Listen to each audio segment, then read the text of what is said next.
100 days. That's how long Donald Trump has been president for a second time. And I know it feels more like 100 weeks or 100 months because he's done so much and so much damage. It's hard to keep up with all of his abuses of power, his crimes, craziness, chaos. So let me do it for you. Here are Trump's 100 days in 100 seconds. Start the clock.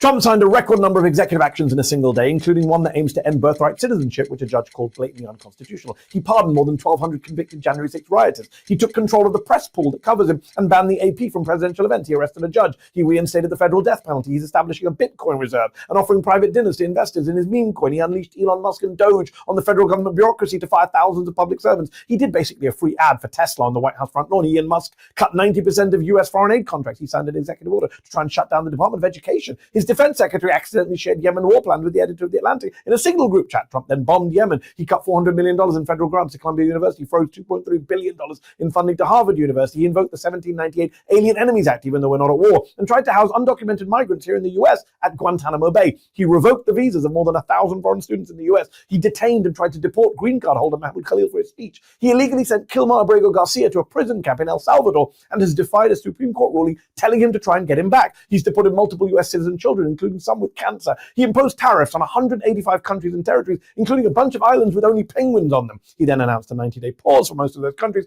but not China, and wiped out around $10 trillion in global equity value in the process. He said he might invade Greenland, take back the Panama Canal, make Canada the 51st state, and threatened to bomb Iran like it's never been bombed before. He said he wants to clean out Gaza and move the Palestinians there to Egypt and Jordan. He hosted conspiracy theorists, Laura Loomer in the Oval Office, and then fired government officials, apparently at her request. He called Ukrainian President Zelensky a dictator and then publicly berated him on live TV, bullied big law firms, called himself king, said Chuck Schumer's no longer Jewish, he's a Palestinian, and he wants to keep doing all of this for 8 more years because he's not ruling out serving an unconstitutional third term. Subscribe to Zeteo.